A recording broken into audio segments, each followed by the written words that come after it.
Hi, everybody. I'm Yao. I'm going to talk a little bit more about my background actually in the middle of the talk. But today I wanted to talk to you about the kind of insights we get from running thousands of benchmarks that has a real impact on database. So disclaimer, I probably is the least knowledgeable person in this room about databases.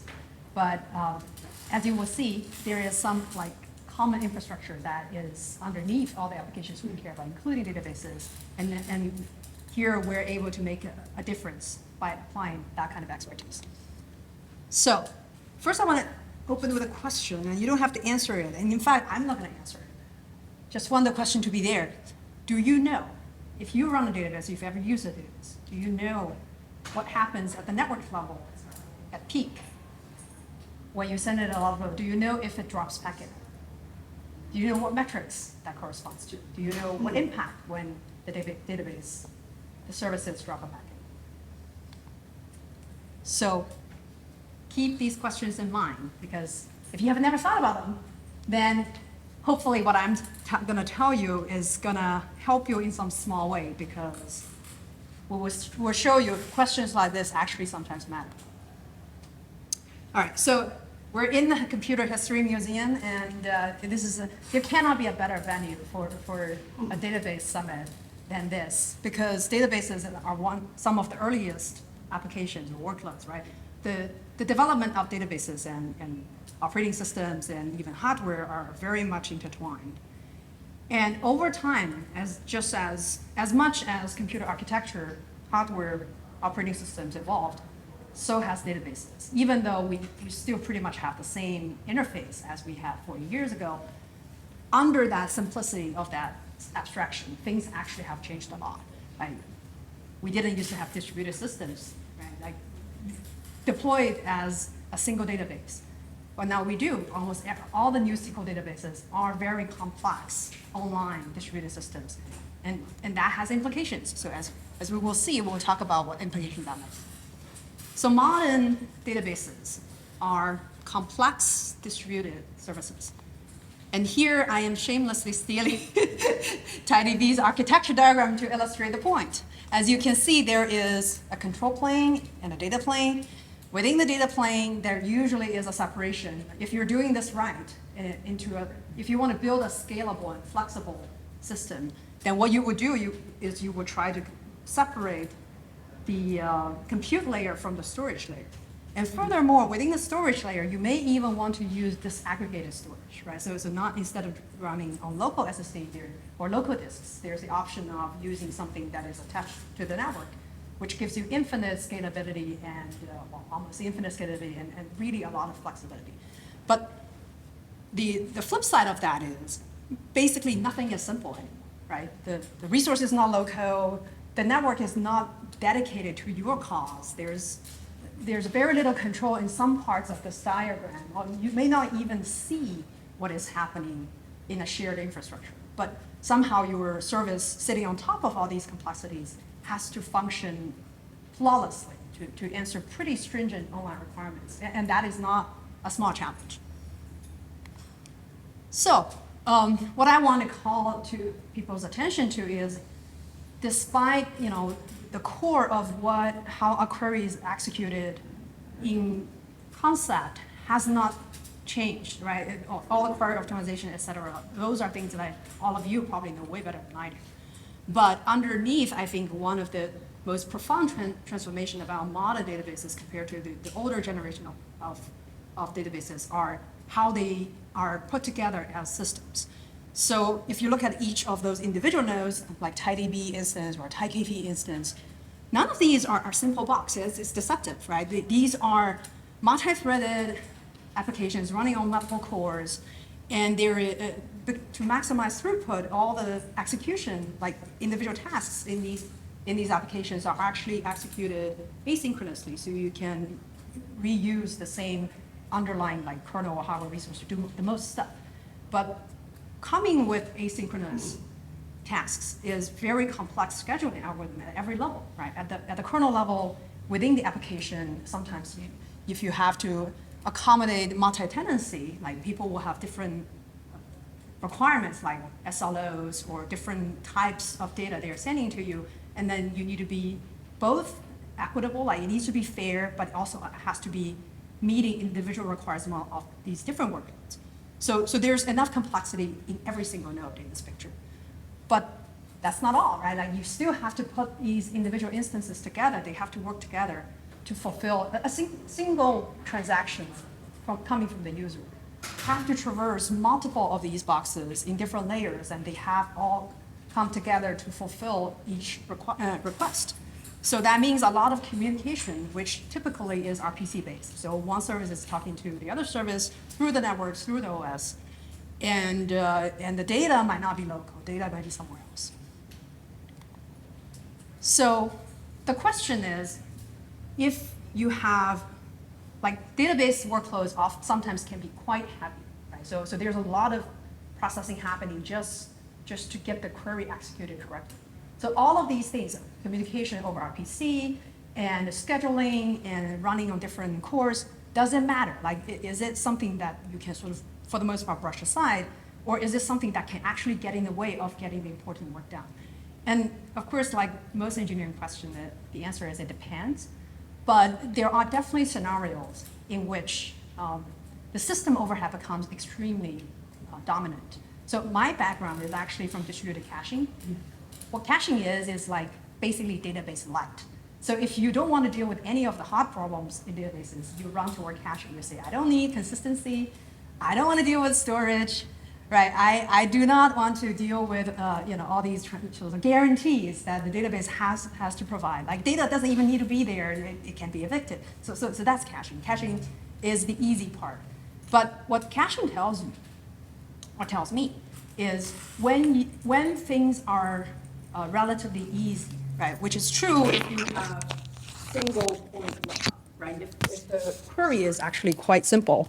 When you have, let's say, a streamlined query, right? Like a single point lookup, there's not much going on in terms of complexity. The overhead of this underlying infrastructure actually can poke its ugly head, so to speak, right? Become a dominant part. So in caching, it's not uncommon to see 80% of the CPU resource going toward what we consider as system overhead. So syscalls, network-related stuff, scheduling, right?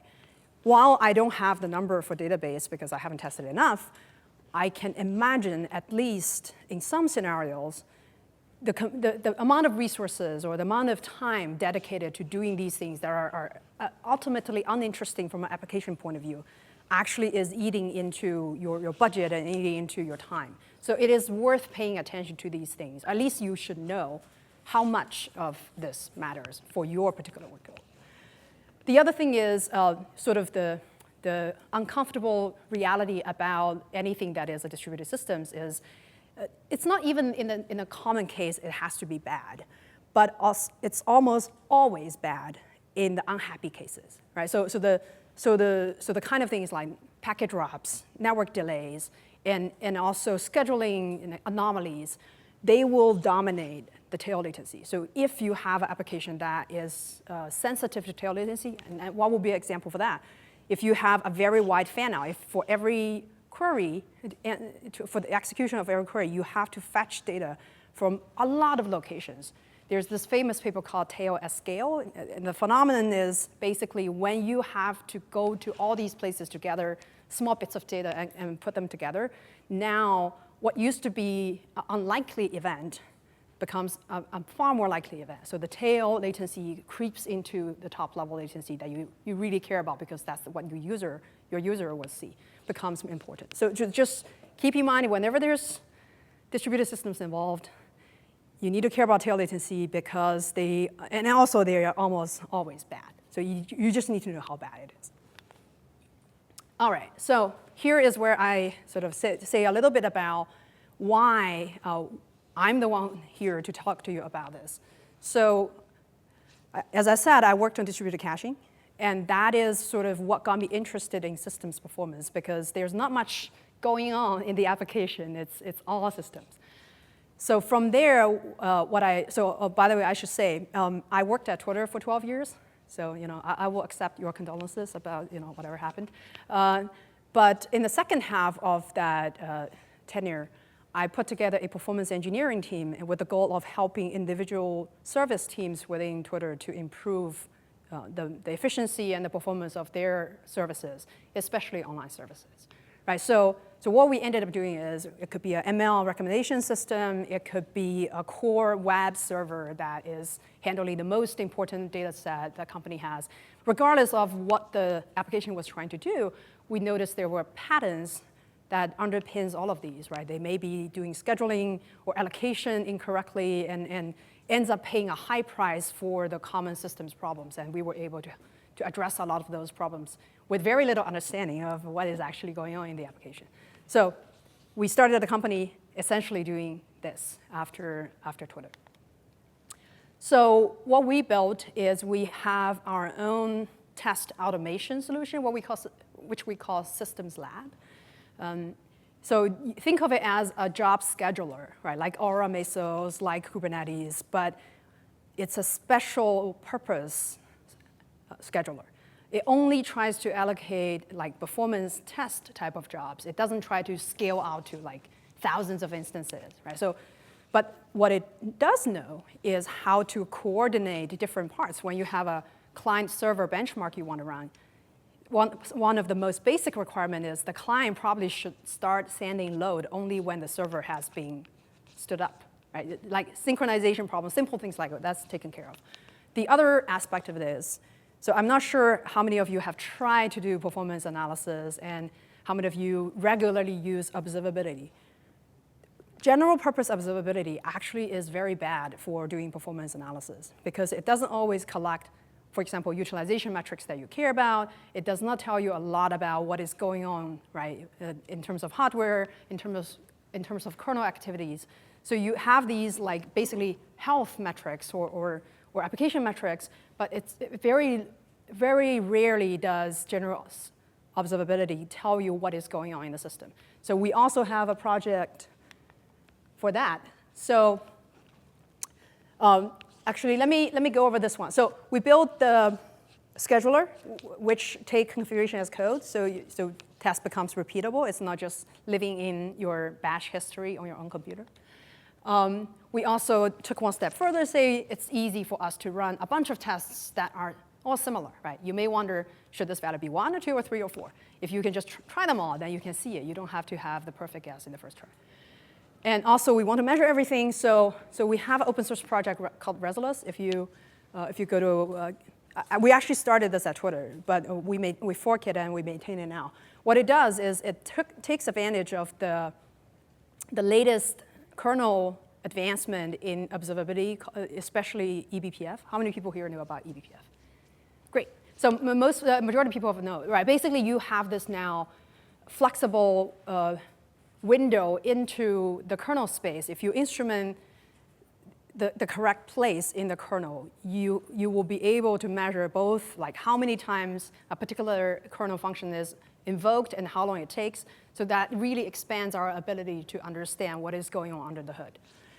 And by using sort of high performance and sort of modern mechanism like eBPF, as well as having a very lean runtime, so we write everything in Rust if we're not writing the eBPF kernel code. So the combination of these two means it's an extremely lightweight telemetry agent. So we can run 1 Hertz, 10 Hertz, 100 Hertz over all the system metrics we care about. So to give you an idea, it's like 1,000 system level telemetry, and we can sample them 100 times a second. And the CPU overhead is still going to be single digit. So this gives us a ton of data. Like, it's easy to get like gigabytes of data by running just like a 30-minute test if you do this sort of thing. So what that means is, like, as a software engineer, I didn't appreciate just how hard it is to be good at data. But what it requires really is to become also a data engineer and a data analyst, so we can analyze the data we get not only as time series, but also combining that with the load, combining that with looking at it as a single experiment, but also comparing different experiments, and then see what are the key takeaways and what stands out. So I believe that if a test is worth running, it is worth running repeatedly, right? So I also have another observation after using our own software to work with PinCap, which is if you can have tests run so cheap that it becomes sort of almost mindless, you don't have to be good at this. You can just form a hypothesis, run 10,000 tests. Somewhere in there is a winner. You don't need to know how to guess. So brute force becomes the preferred strategy if it can be executed sufficiently fast, which is sort of the story about computers if you think about it, right? Like computers are very dumb, but they're extremely, extremely fast. So something out of there starts to feel like a bit like magic. OK, so I'm doing a case study here. You know, we worked together with PinCap, which is a very interesting and you know, architecturally, I think it's very representative of the cloud-native, scalable, and also high-value services that people want to use. And here, I'm going to do something fairly simple. I'm asking this one question, and I want to run tests to get the answer. Does IRQ pinning matter for TiDB performance? First of all, how many people know what IRQ pinning is? Great. So let me explain. So you know how a server needs to receive packets to process the request, like basically requests coming as packets? So to get the request to the application, you need to somehow take the packets, right? Get the useful part out, and then give it to the correct application. So how does that work? Modern hardware, modern network adapters actually use interrupts, right? So the packets get sent to the NIC. It's just sitting in a buffer somewhere. Now, at some point, this buffer is going to be looked at by the CPU. And the CPU will say, oh, this packet belongs to this particular TCP stream, which is owned by this PID, and I'm going to send it to this thread, right? So that's how it works. IRQ pinning takes care of which CPU should look at which buffer on the network card. So why is this important? Because this is something that has to happen for you to process the request. But it happens in kernel space, so it's not running. It's not your code running. It's the kernel code running. So you see there's a bit of tension here, right? You need this step to happen, but it is not exactly in your control. So when the interrupts comes in, the kernel scheduler will spend some cycle doing this, during which time your application code may not be running, right? So having this set up correctly streamlines the multi-step process of receiving a packet, process it, handle it by the application, sending the response out, and also eventually, in the form of packets, your answer will go to the client. So we will talk about the few typical ways of setting this up, and we will see if it makes a difference. So, table stakes stuff, I have to list it here. I'm not going to bore you by reading through this, but we use Sysbench. This is the important part. We have sensible settings for some of the key controls of Sysbench. And as you can see in the previous slide, this is a distributed setup, right? Not just one instance, because they all have different capacities. So we want to make sure we're properly focusing on TiDB and maxing out, instead of maxing out something else. And the IRQ configuration is the interesting part here, right? So the baseline that PinCap uses today, we believe, is having 8 queues in a 16 vCPU virtual machine. And not CPU pinned means your application can still run on the CPUs that sometimes will be responsible for handling the packets.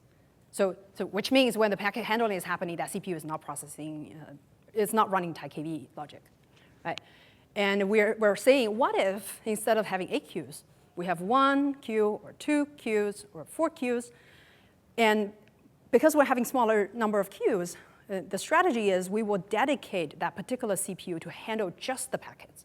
So no PinCap, no TiDB logic will ever run on that CPU. So if we do this correctly, then that CPU is going to be more efficient in processing the packets. However, if we don't do this right, then that CPU is going to be wasted, right? Because it can no longer run application code. So there's some kind of trade-off there, and we don't quite know what is the correct trade-off. So we also try to compare graviton, which is what PinCap uses for the most part or entirely, to like, what if you use Intel? Like, is it good? Is it bad? We don't know. So we're curious. This is still ongoing, so I'm not going to talk about it. So through this exercise, we did 5,000 plus rounds in 2 days because the aforementioned automation platform. So we're not particularly good at this. But so we just tried a bunch of things by brute force. So here are some results. This is the baseline. So this is 8 queues, not CPU pinned. And I'm showing you P50 and P99 on this chart. And as you can see, as throughput goes up, which is the x-axis, the font is quite small, so hopefully you can understand what's going on. And the y is the latency. So P50, as I said, distributed systems, right? Like P50 is fine, P99 not so much. But overall, it's still pretty good, single-digit millisecond. And you can, we did this so that you can, if you care about P39, because you have a wide fan out, then you can also look at 39. So this is what you see with the baseline. All right, keep that number in mind. It's about 135. Now let's look at what happens with the other queues. So we already saw 8. Here, the fonts are really small. So 1, 2, 4, 8. That's from top to bottom. It's a little hard to see. There's sort of some difference. It's a little hard to see immediately. But you can see with the 1 queue, the lines go further to the right. So remember, the x-axis is throughput. Further to the right means higher throughput. So if you have a lot of time to look at the chart, you can also compare, like, how does latency change. But I'm going to help you a little bit by showing you a different view. So same data, different view. So here, what I'm doing is I tip this chart to its sort of sideways. Now, I'm saying I'm going to introduce this thing called SLO, right? Essentially, it's latency. It just says, for P99, I'm hoping my latency is not going to be more than 5 milliseconds. This is my choice here. So then there's that little red box that says, oh, here are the beyond 5 milliseconds. This is the throughput you shouldn't care about because it violates your SLO. But on the left side, you can say 1 queue, 2 queue, both have higher throughput than the baseline. But 4 queue is worse. Right? So it's not always that pinning CPU is a good strategy. So it really depends. Again, depends on how many packets, what kind of application, et cetera, et cetera. And the other thing is you can change it if you want to, which is if you care, again, you care about P39. Now, the relationship changes, right? Like 1 queue is not that much better than the baseline. So again, what kind of throughput is achievable really depends on what is your constraint and what kind of workload. So this is the point of doing a lot of testing is there's no single test result that's going to answer everybody's questions. If you can describe what you care about, what kind of workload is applicable, you can run tests like this, and then you can tune the system in a way that maximizes what you're getting out of it. All right, so that's the simple test. I think the takeaway is that by changing this one parameter, so it takes 2 lines of bash to do what we do, right? Number 1, you need to change how many IRQ queues we are creating. So from 4 to 1 or 2 or 4. Number 2, we can change how TiDB is scheduled, so that's called the CPU pinning, right? Sometimes we don't pin it, or if we pin it, then will be 1 line. There's this command called CPU set. You run it with your application, then it's pinned. So these are non-intrusive operational changes that you can easily swap out if you have a different scenario. But in this case, sometimes it will give you and if we go back, right? For the 1 queue, we have a little bit over 150K TPS. Compared to 135, that's a solid 10+% saving with just 2 simple changes. So if you try these options, sometimes you will be pleasantly surprised. So some takeaways is like, I think it's really interesting that I can try to make an impact on a sophisticated system like this with virtually no knowledge about the application itself, right? And that is because there is so much stuff happening but underneath the interesting bit, which is the database queries. And all these table stake stuff are actually important in real time. And the other thing I want to say, the other thing is like we have a lot of data, right? The data is really what helped us understand the behavior of the system. The other thing is using Sysbench, I have to say I'm not that impressed by all the database benchmarks, because compared to the richness and the complexity of the database workload, I feel like the benchmark design of database workloads are overly simplistic and frankly actually fairly outdated, because it was created during a time when you have offline processing systems where latency and the throughput are tightly coupled, and therefore you only care about one of them. And also, it's, again, offline system doesn't care that much about concurrency. So a lot of the important online system attributes are just completely ignored in the benchmark design. So I feel like as an industry, like all the database people who, especially online database developers, probably can come together and then create something cooler, right? Just like in the browser world, like browser, right? Super complicated workload, diverse workloads. But look at browser benchmarks, right? They're more interesting. So I think there's a lot of things I think a company like PingCap could play maybe a leader role in getting people to contribute like real workloads, right? So and then share them with everybody, and then we can discuss like what aspects of the system matters and what is a good architectural practice and stuff like that. So there's my talk. We did 5,000 tests, found some cool findings. By the way, this is not reviewed by PingCap. We did the test 2 days ago, and I got the data only yesterday processed. So if there's any mistake in our benchmark, it's solely our mistake. But if this helps PingCap like improve TiDB performance in production by a little bit, I think it's well worth it. Great talk.